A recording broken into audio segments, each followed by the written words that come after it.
All right, we're good. Hello everyone, welcome to today's Zoo to You at Franklin Park Zoo. My name is Angie, I'm the lead keeper here at Children's Zoo, and I'm here with our Poitou donkeys. This is Vollavon. She's about 11 years old. She's a female Poitou donkey, and she weighs about 950 pounds. These guys range anywhere from like 700 to 1,000 pounds, so she's on the bigger end. And these guys are really rare and unique, so we're very fortunate to have them. They are a French breed of donkey used primarily to breed mules, and they're considered a French treasure. These guys were actually brought down to a population of only about 80 donkeys in around the 1980s, and then they started selectively breeding to try to preserve the breed. So they are considered critically endangered under the Livestock Conservancy. And there's very few institutions here in the United States that have them, so we're fortunate to be a part of that. These guys were used mainly to, as I said, breed mules, and it was a really kind of lucrative and popular breeding program. But during World War II, when they started getting more automobiles, the demand for the mules kind of decreased, which led to a decrease in this breed of donkey. They have these naturally corded coats that are really thick, shaggy and thick. So you can see they'll actually get these kind of natural dreadlocks in their fur. And we try to preserve that as much as possible.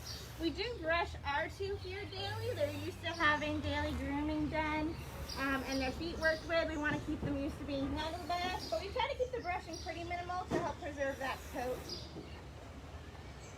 Vollavon loves snacks and treats. She's just getting some compressed Timothy pellets here. So it's basically Timothy hay, which is most of their diet, that's kind of compressed into pelleted form, which is much tastier for them. But they mainly eat grasses and pasture. She eats Timothy hay, free choice, so it's always available for her. But she loves celery and Tim pellets as snacks. Peg, do you want to come over? We also have our male, Pegasus. He weighs about 875 pounds, and he's about 17 years old. These guys can live to be 30 to 35 years old. So he's still middle-aged. He's much more interested in his hay right now, though.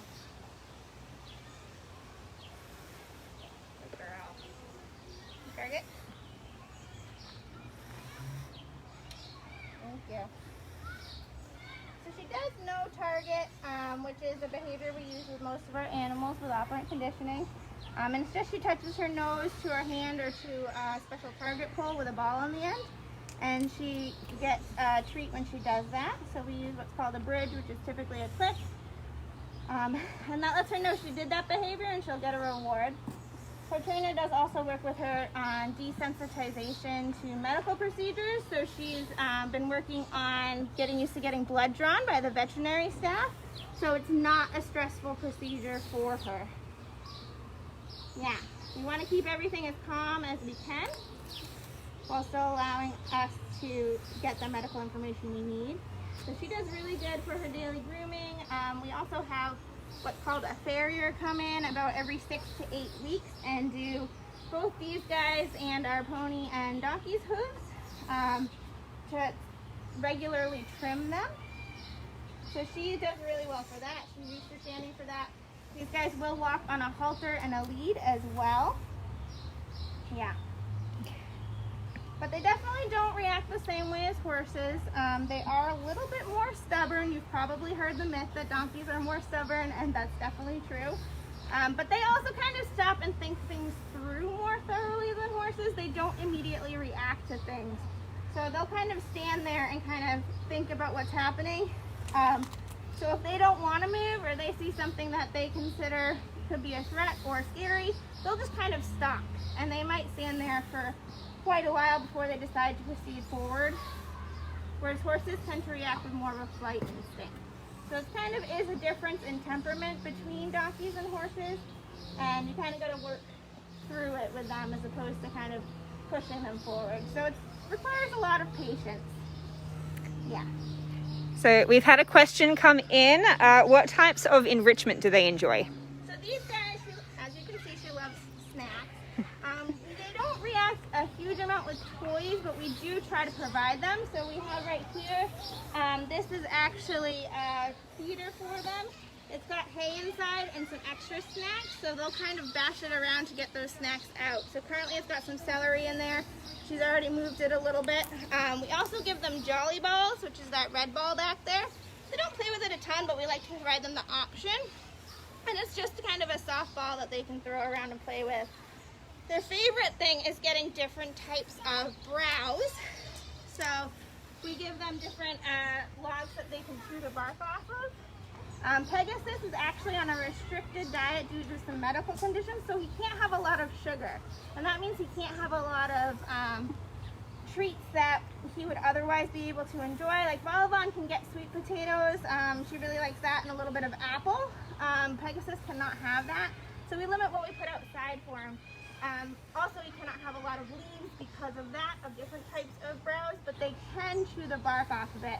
And that's probably their favorite thing to do, is they love chewing on the wood. So we'll try to provide that as much as we can. But they do enjoy kind of getting pets and interacting with people and getting their snacks. So I say their favorite thing are probably that feeder ball and then the different types of browse and bark. Cool. We have another question. How much does she weigh? Vollavon weighs about 950 pounds. She's a little bit bigger than Pegasus, whose last weight was about 875. We do weigh these guys monthly. So they're used to walking out on a halter on the lead rope with us, and we have a piston scale we set up with a large platform. We weigh all of our farm animals on, and these guys will walk right up onto that platform to get a weight. So we kind of monitor their weight every month and kind of keep a record for them. And do they shed their coats in the summer? They do shed their coats. It's not as much as like a typical horse would, because they do maintain that shaggy coat, but they definitely thin out in the summer. And if you saw one that wasn't brushed as frequently as ours, their coats actually do get very large dreadlocks. Ours tend to be a little bit less just because we do a minimal brushing on them daily, but they still get some of that. Pegasus, you want to come say hi, Bubba?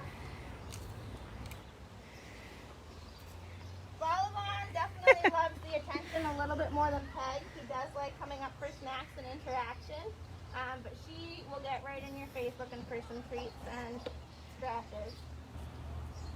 She's definitely the more pushy of the two of them.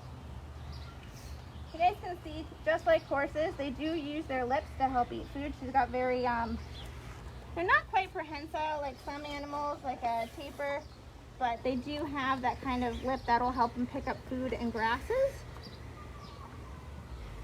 And they actually have whiskers on their muzzles too that'll help them sense things. And we've had a question, is Pegasus's shorter coat a difference between male and female, or just an individual difference? That's a great question. It's not a difference between male and female. It's just individual differences in their coat. But he's also been here longer and had that kind of, like I talked about, we do minimal brushing on them daily. So it's just kind of a quick once over. It allows us to work with them, interact with them, get on any of the worst tangles, and check them over daily. But he's been having that for longer because he's been here longer. But it's more individual differences. You can see how short his ears are with the fur on his ears as opposed to hers, which are much shaggier. Yeah. Awesome. And probably our last question for today. Oh, sorry, actually, we've got two more questions. So where do they live in the wild? So these guys are not considered a wild breed. They're a domesticated breed of donkey. Which means it is like a man-made domesticated breed, but they are native to the region of France, to the Poitou region, which is where they get their name. And their breeding stock, thank you. Their breeding stock was actually closely guarded there until the 1980s, when the breed started declining, and they branched out to other areas. And it was kind of different private breeders worked to bring this breed back up. And I believe 2012 there was 2,500 registered, so that's a huge leap up from the 80. With domestic breeds, we don't catalog them the same way you would a wild animal. That's cataloged under like the IUCN for their status in the wild, but these guys, we do have programs that keep track of the breed. We go by the Livestock Conservancy, which works to preserve heritage breeds, and heritage breeds are breeds that were kind of founded by our forefathers, so they're very old breeds. And these guys are a part of that, and under that they're considered critically endangered. Awesome. And then our last question, what is your favorite animal to work with at the zoo? My favorite, I love them all, so it's really hard to pick one. I work pretty closely with our sheep, which are another heritage breed. They're the Black Welsh Mountain sheep. So I really love working with them. I'm their primary trainer. These guys are great as well, and I love all of them, but they're probably my favorite that I currently work with. Excellent. All right. So if anybody has any more questions, please feel free to leave them in the comments. We are going to leave you for today. So from Pegasus and Vollavon, and from Angie and myself, my name's Beck, we're going to say goodbye. Is there anything you'd like to say to sign off, Angie? Thanks for coming and watching, guys. Feel free to come on by once we open back. We'll be happy to see you. All right. Thanks, everyone.